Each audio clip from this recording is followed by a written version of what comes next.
आज हम बात करने वाले हैं when things don't go your way by Hemant सुनीमबुक के बारे में। रितेश हमेशा से ऐसा इंसान था जो परफेक्शन के पीछे भागता था। उसका मानना था कि हर चीज उसके हिसाब से होनी चाहिए, वरना वो बेचैन हो जाता।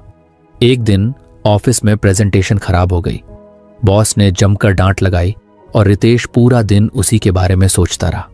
घर आकर भी उसका मूड ठीक नहीं हुआ। उसने सोचा, यार मेरी जिंदगी इतनी मैसी क्यों है? क्यों हर चीज मेरे कंट्रोल में नहीं रहती? उसी मूड में उसने अपना लैपटॉप ऑन किया, लेकिन काम करने का मन नहीं हुआ। उसने नेटफ्लिक्स स्क्रॉल किया, फिर भी कुछ देखने का मन नहीं किया। तभी उसकी नजर शेल्फ पर पड़ी एक किताब पर पड़ी जो उसने कुछ हफ्तों पहले एक बुक स्टोर से खरीदी थी। किताब का नाम था when things don't go your way, zen wisdom for difficult times. Ritesh ने सोचा, चलो देखते हैं क्या खास है इसमें। किताब के पहले पेज पर ही लिखा था, embrace impermanence, recognise that all aspects of life are transient. मतलब, उसने सोचा। उसने पढ़ना शुरू किया। पहले चैप्टर में एक कहानी थी। एक छोटे से गांव का जिक्र किया गया था जहां लोग बारिश के आने का बेसब्री से इंतजार कर रहे थे। कई महीनों से सूखा पड़ा था। गांव के लोग हर दिन भगवान से प्रार्थना करते, लेकिन बारिश नहीं होती। तभी एक बुद्धिमान साधु गांव में आता है। गांव वालों ने उसे रोका और कहा, महात्मा जी हमारी मदद कीजिए, यहां बारिश क्यों नहीं हो रही? साधु मुस्कुराया और बोला, तुम्हारी समस्या यह नहीं है कि बारिश नहीं हो रही, तुम्हारी समस्या यह है कि तुमने मान लिया है कि सुख और दुख स्थायी होते हैं। अगर बारिश नहीं हो रही तो यह भी एक गुजरता हुआ समय है, इसे स्वीकार करो। हर चीज बदलती है, यही जीवन है। रितेश को यह लाइन बहुत अजीब लगी। हर चीज बदलती है तो क्या जो भी मेरी लाइफ में बुरा हो रहा है वो भी बदलेगा? उसने सोचा। वो और गहराई में पढ़ने लगा। किताब कह रही थी कि हम अक्सर अपने दुख या मुश्किलों को इतना बड़ा बना देते हैं कि हमें लगता है ये कभी खत्म नहीं होंगे। लेकिन सच्चाई ये है कि जैसे दिन और रात बदलते हैं वैसे ही हर स्थिति बदलती है। किताब के शब्द सरल थे, लेकिन उनकी गहराई ने रितेश को सोचने पर मजबूर कर दिया। उसे याद आया कैसे कॉलेज के दिनों में वो फेल हो गया था एक एग्जाम में। तब उसे लगा था कि उसकी लाइफ खत्म हो गई। लेकिन आज जब वो पीछे मुड़कर देखता है तो उस फेलियर का कोई मतलब नहीं लगता। वो तो बस एक और अनुभव था। किताब पढ़ते पढ़ते रितेश को लगा जैसे कोई उसके मन के अंदर की गांठें खोल रहा हो। वो सोचने लगा, शायद मैं भी अपनी परेशानियों को बहुत सीरियसली लेता हूं।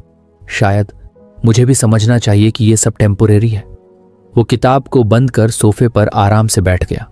उसके दिमाग में एक सवाल घूमने लगा, अगर हर चीज इम्परमानेंट है तो क्या मैं अपने अच्छे पलों को भी पूरी तरह एंजॉय नहीं करता? उसने फिर किताब खोली। किताब में लिखा था कि इम्परमानेंस का मतलब सिर्फ दुख को स्वीकारना नहीं है। इसका मतलब है कि हमें अपने खुशहाल पलों को भी पूरी तरह जीना चाहिए, क्योंकि वो भी अस्थायी हैं। वाओ, रितेश ने खुद से कहा, मैं तो अक्सर खुशियों को टेकन फॉर ग्रांटेड ले लेता हूं।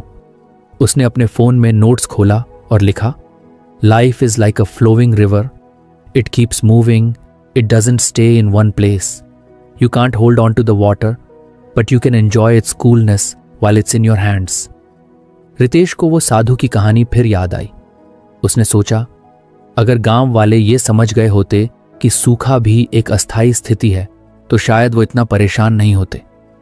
उसे अपनी प्रेजेंटेशन की याद आई। उसने खुद से कहा, यार ये भी तो अस्थायी है, मैं अगली बार इसे बेहतर कर सकता हूं। इसे इतना बड़ा मुद्दा क्यों बना रहा हूं? रात के 11 बज चुके थे, लेकिन रितेश का मन शांत था। उसने किताब को साइड में रखा और खुद से वादा किया कि वो अगला चैप्टर कल पढ़ेगा। इम्परमानेंस का यह पहला लेसन उसके लिए आई ओपनर था। उसने सोचा, शायद ये किताब मेरे लिए ही लिखी गई है। उसने सोचा, कल सुबह उठकर मैं जिम जाऊंगा, मेडिटेशन करूंगा और दिन को नए नजरिए से देखूंगा। इम्परमानेंस का मतलब है कि हर सुबह एक नई शुरुआत है। रितेश की जिंदगी में एक बदलाव आना शुरू हो गया था। उसने महसूस किया कि अगर वो सच में इन सिद्धांतों को अपने जीवन में उतारे तो वो और शांत और खुश रह सकता है। कहानी यहां खत्म नहीं होती। रितेश अभी अपनी जर्नी की शुरुआत कर रहा था। यह सिर्फ पहले कदम का एहसास था। उसकी जिंदगी में और भी सवाल थे और इस किताब में शायद उनके जवाब। अगले दिन सुबह रितेश ने अलार्म बजते ही जागने की कोशिश की, लेकिन जैसे हर बार होता था उसने अलार्म स्नूज कर दिया। फिर अचानक उसे रात की किताब और अपने नए वादे की याद आई। उसने खुद से कहा, नहीं यार, आज तो उठना ही है, ये कोई छोटी बात नहीं है, मेरी नई शुरुआत है। वो बिस्तर से उठा और सबसे पहले खिड़की खोली। बाहर हल्की धूप थी और सर्द हवा चल रही थी। उसने गहरी सांस ली और सोचा, ये जो आज का दिन है ये भी अस्थाई है, इसे खराब नहीं करना चाहिए। फ्रेश होकर उसने किताब को उठाया और उस पर दूसरा लेसन पढ़ने लगा, प्रैक्टिस ग्रैटिट्यूड। इसमें लिखा था कि हम अक्सर अपनी जिंदगी में उन चीजों पर ध्यान देते हैं जो हमारे पास नहीं है, लेकिन अगर हम उन चीजों के लिए शुक्रगुजार होना सीख लें जो हमारे पास हैं, तो हमारी सोच और जिंदगी का नजरिया बदल सकता है। रितेश ने पढ़ा, gratitude shifts your focus from scarcity to abundance. ये लाइन उसे अगर आपको हमारी फ्री समरी अच्छी लगती है तो आप हमारे चैनल को सब्सक्राइब कर सकते हैं, हमारी मेंबरशिप खरीद सकते हैं या हमें यूपीआई के थ्रू सपोर्ट कर सकते हैं। अब समरी पर वापस चलते हैं। उसने किताब को साइड में रखा और अपनी जिंदगी के बारे में सोचने लगा। पिछले कुछ हफ्तों में वह लगातार शिकायत कर रहा था, काम का प्रेशर, बॉस की डांट, ट्रैफिक की झुंझलाहट, लेकिन उसने शायद ही कभी उन चीजों के लिए सोचा था जो उसके पास थी।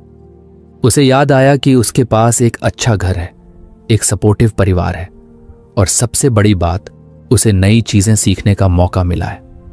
उसने अपनी नोटबुक उठाई और लिखा, आज मैं उन चीजों के लिए शुक्रगुजार हूं जो मेरी लाइफ को बेहतर बनाती हैं। उसने लिखा, 1, मैं इस सुबह के लिए थैंकफुल हूं जिसने मुझे खुद पर काम करने का मौका दिया।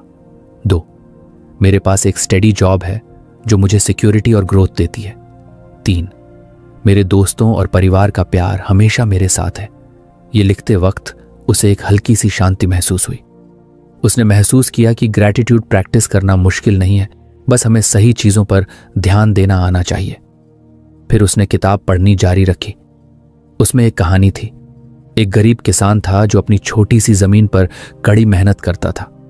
एक दिन उसकी फसल बर्बाद हो गई। वह दुखी होकर भगवान से शिकायत करने लगा, मेरे पास तो पहले ही इतना कम है और अब यह भी चला गया, मैं कैसे जीऊंगा। तभी एक साधु उसके पास आया और बोला, तुम्हारे पास क्या है? किसान ने गुस्से में कहा, कुछ भी नहीं। साधु ने मुस्कुराकर कहा, क्या तुम जिंदा नहीं हो? क्या तुम्हारे पास कोशिश करने का दूसरा मौका नहीं है? कहानी सुनकर रितेश को लगा कि किसान और वो एक जैसे ही हैं। वो भी छोटी छोटी समस्याओं को लेकर परेशान हो जाता है, जबकि उसके पास जिंदगी को बेहतर बनाने के बहुत मौके हैं। उसने सोचा, शायद मुझे भी अपने मौके और ब्लेसिंग्स को अप्रिशिएट करना चाहिए। उसने एक एक्सरसाइज की जो किताब में लिखी थी। उसमें लिखा था कि हर सुबह या हर रात दिन की 3 चीजें लिखो जिनके लिए तुम थैंकफुल हो। रितेश ने इसे तुरंत अपनाने का फैसला किया। उस दिन ऑफिस में भी रितेश ने ग्रैटिट्यूड को कॉन्शियसली प्रैक्टिस करने की कोशिश की। सुबह ऑफिस जाते वक्त ट्रैफिक में फंसे होने के बावजूद उसने झुंझलाने की बजाय सोचा, मैं थैंकफुल हूं कि मैं गाड़ी चला सकता हूं और मेरे पास एक अच्छी कार है। जब लंच ब्रेक हुआ तो उसने अपने साथियों के साथ बिताए समय को सराहा और सोचा, कितनी अच्छी बात है कि मेरे पास ऐसे लोग हैं जिनसे मैं खुलकर बात कर सकता हूं। लेकिन रितेश को सबसे ज्यादा महसूस तब हुआ जब शाम को उसने अपने घर पहुंचकर अपने माता पिता से बात की। उसके पिताजी ने पूछा, कैसा दिन रहा बेटा? रितेश पहले अक्सर ऐसी बातों को हल्के में ले लेता था, लेकिन उस दिन उसने रुककर सोचा, पापा रोज पूछते हैं, वो मेरी परवाह करते हैं। ये छोटी चीज है लेकिन कितनी इंपॉर्टेंट है। उसने पिताजी से कहा, अच्छा था दिन, और आपके कैसे थे? पिताजी यह सुनकर मुस्कुरा दिए। रात को उसने ग्रैटिट्यूड जर्नल में लिखा, 1, आज ट्रैफिक में फंसने के बावजूद मैंने अपना आपा नहीं खोया। 2, लंच ब्रेक में दोस्तों के साथ हंसी मजाक ने मेरा दिन बनाया। 3, मेरे पापा का मुझसे हाल पूछना और उनके साथ हुई छोटी सी बातचीत। ये छोटी छोटी चीजें लिखते वक्त उसे महसूस हुआ कि उसकी जिंदगी में बहुत कुछ अच्छा है और जितना वो इन अच्छी चीजों पर ध्यान देगा उतना ही बेहतर महसूस करेगा। किताब ने एक और बात कही थी, gratitude is not just about big things, it's about finding joy in small everyday moments. Ritesh ने सोचा, ये तो सच है। मैं हमेशा बड़ी चीज़ों के पीछे भागता हूँ और छोटी खुशियों को मिस कर देता हूँ, जैसे चाय का वो पहला घूंट, ठंडी हवा का एहसास या बस किसी का मुस्कुराना। अगले दिन रितेश ने ग्रैटिट्यूड के साथ अपनी सुबह शुरू की। उसने किचन में अपनी माँ को देखा जो उसके लिए नाश्ता बना रही थी। उसने माँ के पास जाकर कहा, थैंक यू माँ, आप हमेशा मेरे लिए इतना कुछ करती हैं। उसकी माँ कुछ हैरान हुई क्योंकि रितेश ऐसा पहले कभी नहीं करता था, लेकिन उनके चेहरे पर जो मुस्कान आई वह रितेश के लिए अनमोल थी। ऑफिस में भी रितेश ने ग्रैटिट्यूड प्रैक्टिस की। जब उसकी एक साथी ने प्रोजेक्ट में उसकी मदद की तो उसने उसे सिंसियरली थैंक यू कहा। वो साथी भी हैरान थी लेकिन खुश। रितेश ने महसूस किया कि ग्रैटिट्यूड सिर्फ उसकी अपनी सोच को नहीं बदल रहा था, बल्कि दूसरों के साथ उसके रिश्तों को भी बेहतर बना रहा था। दिन बीतते गए और ग्रैटिट्यूड उसकी आदत बन गई। उसने महसूस किया कि उसकी शिकायतें कम हो रही थीं। वह पहले की तरह छोटी छोटी बातों पर गुस्सा नहीं करता था। उसने महसूस किया कि ग्रैटिट्यूड उसे सिर्फ खुश नहीं कर रहा था, बल्कि उसे एक बेहतर इंसान बना रहा था। किताब के इस दूसरे लेसन ने रितेश को एक नया नजरिया दिया था, लेकिन उसे यह भी पता था कि यह सफर अभी खत्म नहीं हुआ है। अभी और लेसन्स आने बाकी थे और हर लेसन उसे एक नई सीख देगा। रितेश की जिंदगी अब धीरे धीरे बदलने लगी थी। एम्ब्रेस इम्परमानेंस और प्रैक्टिस ग्रैटिट्यूड के लेसन्स ने उसे एक नई दिशा दी थी। वो अब चीज़ों को हल्के में लेने और हर छोटी खुशी के लिए शुक्रगुजार रहने की कोशिश कर रहा था। लेकिन एक दिन ऐसा आया जिसने उसे फिर से सोचने पर मजबूर कर दिया। उस दिन ऑफिस में एक बड़ा क्लाइंट प्रेजेंटेशन था। रितेश ने बहुत मेहनत की थी, लेकिन क्लाइंट के सवाल इतने कठिन थे कि वो घबरा गया और उसकी पूरी तैयारी गड़बड़ हो गई। मीटिंग के बाद उसके बॉस ने उसे बुलाया और कहा, रितेश, तुम्हें और बेहतर करना होगा। तुमसे ये उम्मीद नहीं थी। वो शब्द बार बार उसके कानों में गूंज रहे थे। उसने महसूस किया कि भले ही उसने ग्रैटिट्यूड और इम्परमानेंस को अपनाया था, लेकिन वो अब भी अनकंफर्टेबल सिचुएशंस से भागना चाहता था। घर आकर उस दिन का लेसन था वेलकम डिस्कम्फर्ट। उसने पढ़ा, instead of resisting uncomfortable situations, approach them with a welcoming attitude. This mindset allows for personal growth and resilience. Ritesh ने किताब को बंद किया और सोचा, डिस्कम्फर्ट को वेलकम करना, यह कैसे हो सकता है? मैं तो हमेशा इससे भागने की कोशिश करता हूं। क्या सच में ऐसा करना पॉसिबल है? उसने आगे पढ़ना शुरू किया। किताब में एक कहानी थी। एक नौजवान था जो पहाड़ पर चढ़ाई करने की कोशिश कर रहा था। पहली बार में वह कुछ कदम चलते ही थक गया और वापस लौट आया। उसने सोचा, यह बहुत मुश्किल है, मैं ऐसा नहीं कर सकता। लेकिन फिर उसने अपने गुरु से बात की। गुरु ने कहा, हर डिस्कम्फर्ट तुम्हें कुछ सिखाने आया है। अगर तुम इसे गले लगाओगे तो ये तुम्हें मजबूत बनाएगा, लेकिन अगर तुम इससे डरोगे तो ये तुम्हें हमेशा कमजोर रखेगा। यह सुनकर नौजवान ने अपने डर और असुविधा को स्वीकार किया। उसने फिर से चढ़ाई शुरू की, इस बार यह सोचते हुए कि हर कदम उसे मजबूत बना रहा है। आखिरकार उसने पहाड़ की चोटी तक पहुंचने में कामयाबी हासिल की। रितेश को यह कहानी सुनकर अपनी प्रेजेंटेशन की याद आई। उसने सोचा, मैंने तो डिस्कम्फर्ट से बचने की कोशिश की थी। शायद अगर मैं इस स्थिति को एक्सेप्ट करता और बेहतर तरीके से तैयार रहता तो मैं इसे हैंडल कर सकता था। उसने किताब को साइड में रखा और अपनी जिंदगी में उन पलों के बारे में सोचना शुरू किया जब उसने डिस्कम्फर्ट से भागने की कोशिश की थी। स्कूल के समय में उसे पब्लिक स्पीकिंग से डर लगता था। हर बार जब उसे मंच पर जाने के लिए कहा जाता तो वो कोई बहाना बनाकर बच जाता। उसने महसूस किया कि उस डर ने उसे कई अच्छे मौकों से दूर कर दिया था। रितेश ने खुद से कहा, अगर मैं डिस्कम्फर्ट से भागता रहूंगा तो मैं कभी आगे नहीं बढ़ पाऊंगा। मुझे इसे स्वीकार करना सीखना होगा। अगले दिन ऑफिस में उसने खुद को एक छोटे चैलेंज के लिए तैयार किया। उसकी टीम के लोग एक नई स्ट्रैटेजी पर चर्चा कर रहे थे और रितेश को अपनी बात रखने का मौका मिला। आमतौर पर वो चुप रहकर दूसरों की राय सुनता और बात खत्म हो जाने देता, लेकिन इस बार उसने डर को नजरअंदाज करते हुए अपनी बात कही। उसे महसूस हुआ कि शुरू में असुविधा हुई, लेकिन जैसे ही उसने बोलना शुरू किया वो धीरे धीरे सहज हो गया। टीम ने उसकी राय को ध्यान से सुना और कुछ ने उसकी तारीफ भी की। उस दिन उसे महसूस हुआ कि डिस्कम्फर्ट को फेस करना इतना बुरा भी नहीं था। हाँ, शुरुआत में यह कठिन लगता है, लेकिन अगर उसे गले लगाया जाए तो ये एक ताकत बन जाता है। शाम को घर आकर उसने अपनी नोटबुक में लिखा, ओंग, डिस्कम्फर्ट मुझे सिखाने के लिए आता है। 2, ये मुझे बताता है कि मैं अपनी सीमाओं को और आगे बढ़ा सकता हूं। 3, इससे भागने की बजाय मुझे इसे गले लगाना चाहिए। उसने किताब में दिए एक और अभ्यास को अपनाने का फैसला किया। उसमें लिखा था, हर दिन अपने आप को एक छोटे डिस्कम्फर्ट में डालो, यह तुम्हारे दिमाग और आत्मा को मजबूत बनाएगा। रितेश ने इसका अभ्यास करना शुरू किया। पहले दिन उसने ठंडे पानी से नहाने का फैसला किया। उसे हमेशा गर्म पानी से नहाने की आदत थी, लेकिन उस दिन उसने खुद को डिस्कम्फर्ट में डालने की कोशिश की।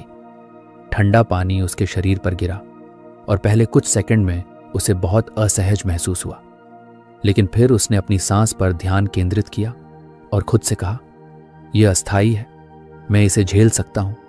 और सच में कुछ देर बाद उसे ठंडे पानी की आदत हो गई। रितेश ने महसूस किया कि छोटे छोटे डिस्कम्फर्ट से गुजरने पर उसका आत्मविश्वास बढ़ने लगा था। अब वह बड़ी अनकंफर्टेबल सिचुएशंस को भी एक्सेप्टेंस के साथ देखने लगा। कुछ दिनों बाद ऑफिस में फिर से एक प्रेजेंटेशन का मौका आया। इस बार रितेश ने खुद आगे बढ़कर कहा, मैं इस प्रेजेंटेशन को हैंडल करूंगा। उसकी टीम हैरान थी क्योंकि पिछली बार वह घबरा गया था, लेकिन रितेश ने इस बार पूरी तैयारी की और प्रेजेंटेशन से पहले खुद को यह याद दिलाया, अगर कुछ गलत हुआ तो भी यह एक अनुभव होगा, मुझे इसे सीखने का मौका समझना चाहिए। उसने प्रेजेंटेशन दिया और क्लाइंट्स ने उसकी तारीफ की। भले ही सब कुछ परफेक्ट नहीं था, लेकिन रितेश ने इसे संभाल लिया। उसने महसूस किया कि डिस्कम्फर्ट उसे अब डराता नहीं था, बल्कि वह इसे एक चुनौती की तरह देखता था जो उसे बेहतर बना रहा था। रात को उसने अपनी ग्रैटिट्यूड जर्नल में लिखा, 1, मैं थैंकफुल हूं कि मैंने डिस्कम्फर्ट को फेस किया और उससे सीखा। 2, आज मैंने खुद को उस डर से आजाद किया जो मुझे कमजोर बना रहा था। 3, मैं अब हर चुनौती को एक ग्रोथ अपॉर्चुनिटी की तरह देखूंगा। वेलकम डिस्कम्फर्ट का यह लेसन रितेश के लिए एक गेम चेंजर था। उसने समझा कि डिस्कम्फर्ट से भागने की बजाय उसे अपनाना चाहिए। हर बार जब वह असुविधा को गले लगाता तो उसे महसूस होता कि वह पहले से ज्यादा मजबूत हो गया है। लेकिन रितेश को पता था कि यह सफर यहीं खत्म नहीं होता। किताब में अभी और भी लेसन्स बाकी थे और वह हर दिन खुद को कुछ और बदलने के लिए तैयार था। रितेश के जीवन में बदलावों की एक नई लहर आ चुकी थी।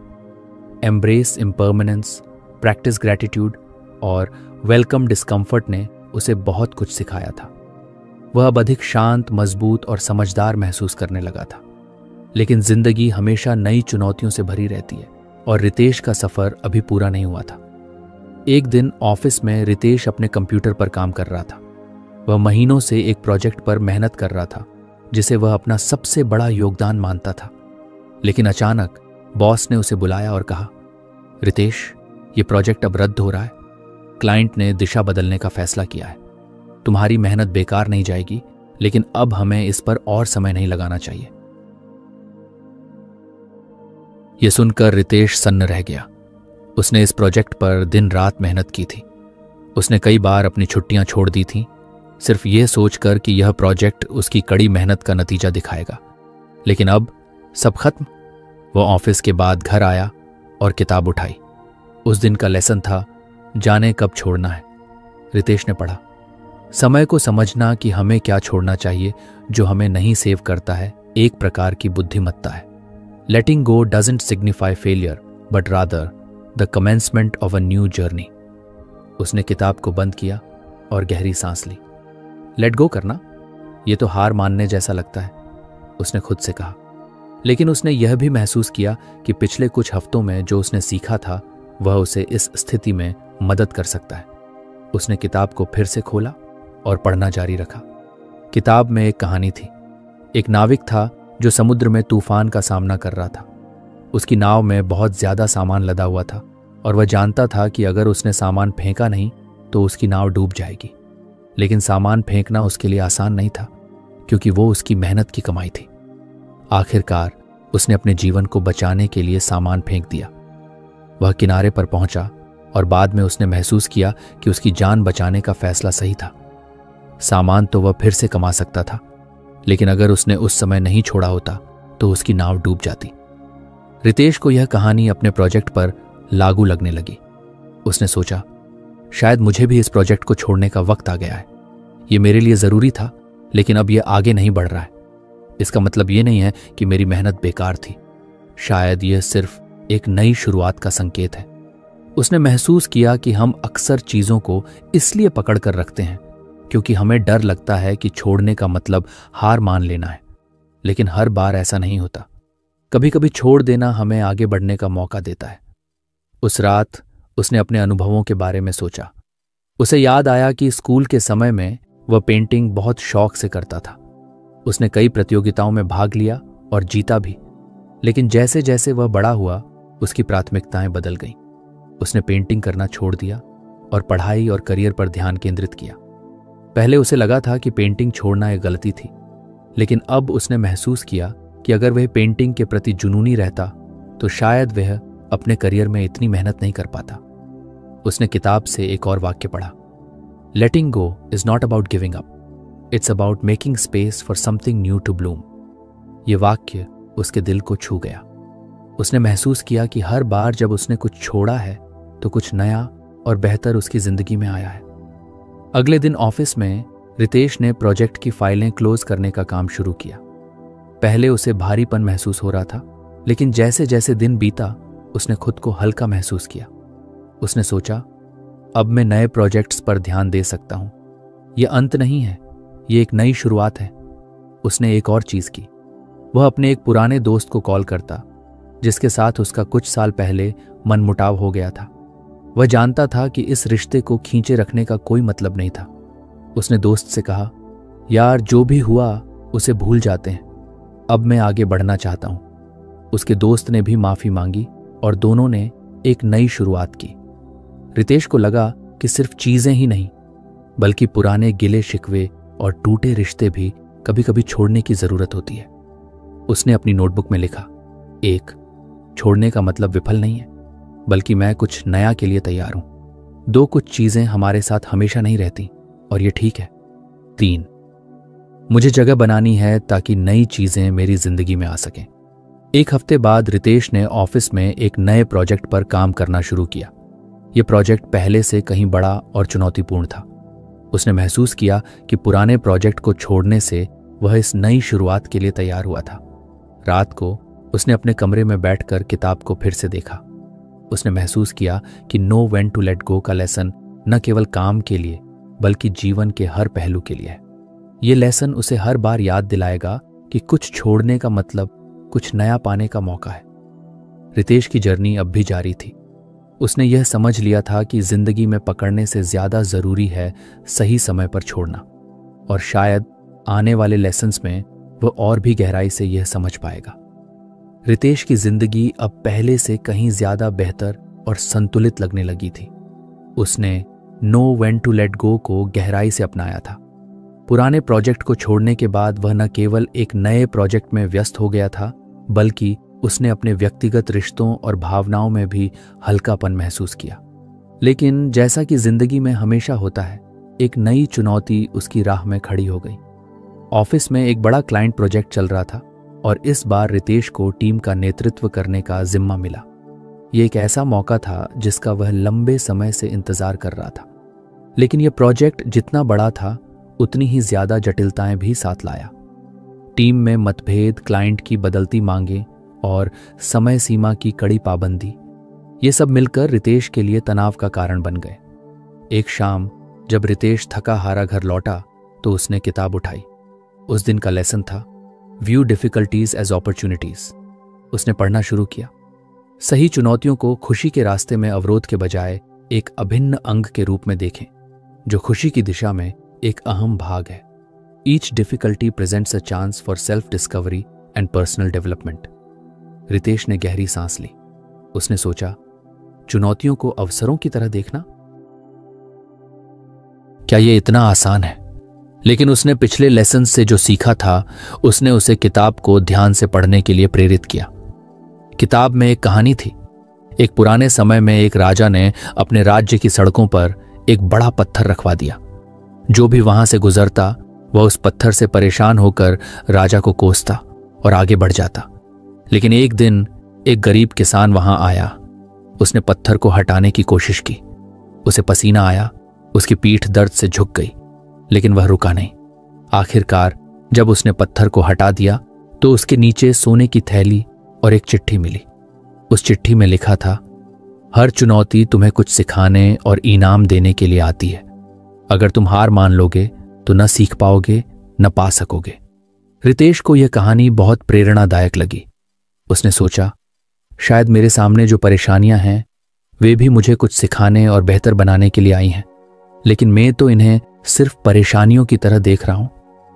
अगले दिन ऑफिस में रितेश ने एक नई दृष्टि से काम करने का फैसला किया। सबसे पहले उसने अपनी टीम के साथ एक मीटिंग की। उसने उनसे कहा, मुझे पता है कि यह प्रोजेक्ट मुश्किल है, लेकिन हम इसे एक चैलेंज की तरह लें। जो भी दिक्कतें आएंगी हम उन्हें मिलकर हल करेंगे। यह हमारी टीम को और मजबूत बनाएगा। टीम को भी रितेश का यह दृष्टिकोण पसंद आया। धीरे धीरे वे सब मिलकर समस्याओं को हल करने लगे। अगर क्लाइंट ने अचानक कुछ बदलाव मांगे तो रितेश ने इसे फ्रस्ट्रेशन की बजाय फ्लेक्सिबिलिटी का अभ्यास करने का मौका माना। जब टीम के सदस्य किसी बात पर असहमत होते तो वह इसे एक अवसर के रूप में देखता कि कैसे उनकी अलग अलग सोच से बेहतर समाधान निकाला जा सकता है। रितेश ने महसूस किया कि जब उसने मुश्किलों को एक समस्या के रूप में देखना बंद कर दिया तो वे धीरे धीरे सुलझने लगीं। उसने अपनी नोटबुक में लिखा, 1. हर समस्या मुझे कुछ सिखाने के लिए आती है। 2. मुश्किलें मेरी सोच और क्षमताओं का विस्तार करती हैं। 3. चुनौतियां अस्थायी होती हैं, लेकिन उनसे मिली सीख हमेशा साथ रहती हैं। एक दिन प्रोजेक्ट के बीच में टीम को एक तकनीकी समस्या का सामना करना पड़ा। वह समस्या इतनी जटिल थी कि पूरी टीम निराश हो गई। रितेश को भी एक पल के लिए लगा कि यह सब संभालना मुश्किल हो जाएगा, लेकिन फिर उसने अपने आप को याद दिलाया, यह भी एक अवसर है। अगर हम इसे हल कर लेंगे तो हमारी क्षमता और विश्वास दोनों बढ़ेंगे। उसने टीम के साथ बैठकर समस्या पर विचार किया। सभी ने अपने अपने सुझाव दिए और आखिरकार उन्होंने मिलकर एक समाधान निकाला। जब समस्या हल हुई तो पूरी टीम ने राहत की सांस ली। रितेश ने उन्हें धन्यवाद दिया और कहा, देखा, अगर यह चुनौती नहीं होती तो हम कभी नहीं जानते कि हम कितने कैपेबल हैं। रितेश को अब यह समझ आने लगा था कि चुनौतियां न केवल उसके काम में बल्कि उसकी व्यक्तिगत जिंदगी में भी अवसर ला सकती हैं। उसने अपनी निजी जिंदगी में भी इसे अपनाने की कोशिश की। उसे याद आया कि बचपन से ही वह अपने माता पिता के साथ कुछ मतभेद महसूस करता था। कभी कभी उनकी सोच उसे पुरानी लगती थी और वह उनसे बहस करने लगता था, लेकिन अब उसने सोचा, शायद यह मतभेद भी मुझे कुछ सिखाने के लिए है। अगर मैं उनकी सोच को समझने की कोशिश करूं तो शायद मैं उनसे बेहतर संबंध बना पाऊं। उस रात उसने अपनी मां से बात की। उन्होंने उससे कुछ परंपराओं के बारे में चर्चा शुरू की जो रितेश को हमेशा से अप्रासंगिक लगती थी, लेकिन इस बार उसने बहस करने की बजाय उनकी बात को सुनने और समझने की कोशिश की। उसने महसूस किया कि उनकी सोच के पीछे गहराई और अनुभव छिपा था। रितेश ने अपनी नोटबुक में लिखा, 1.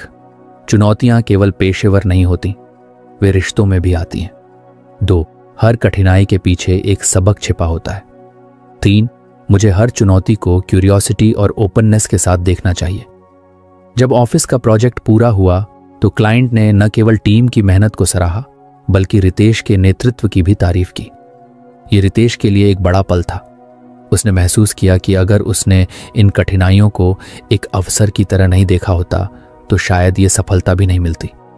उसने किताब को उठाया और मुस्कुराते हुए कहा, दिक्कतें वाकई में खुशियों की राह का हिस्सा हैं। अगर मैं इन्हें समझदारी और धैर्य से देखूं तो ये मेरे लिए सोने की थैली की तरह है। रितेश की यात्रा अब भी जारी थी। उसने सीखा कि चुनौतियों को गले लगाने से न केवल समस्याएं हल होती हैं बल्कि वह खुद एक बेहतर इंसान बनता है। उसे पता था कि किताब में अभी और भी सीखने को बाकी था और वह हर नए लेसन के लिए तैयार था। रितेश की जिंदगी अब पहले से कहीं ज्यादा स्पष्ट और उद्देश्यपूर्ण हो गई थी। उसने किताब के हर लेसन को अपनी जिंदगी में लागू करना सीखा था।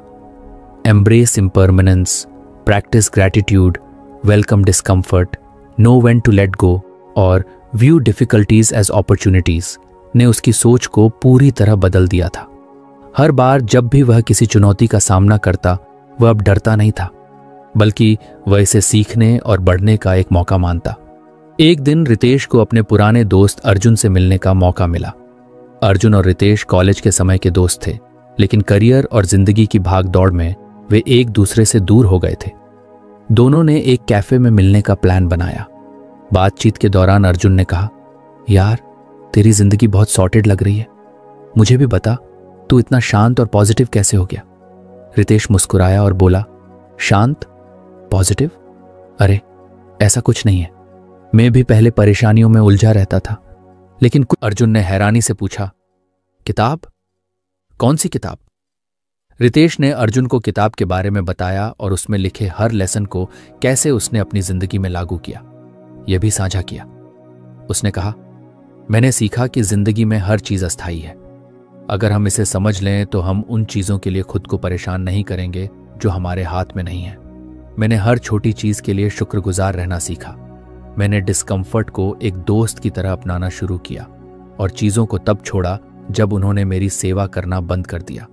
और सबसे जरूरी, मैंने कठिनाइयों को अपनी दुश्मन मानने के बजाय उन्हें अपना शिक्षक माना।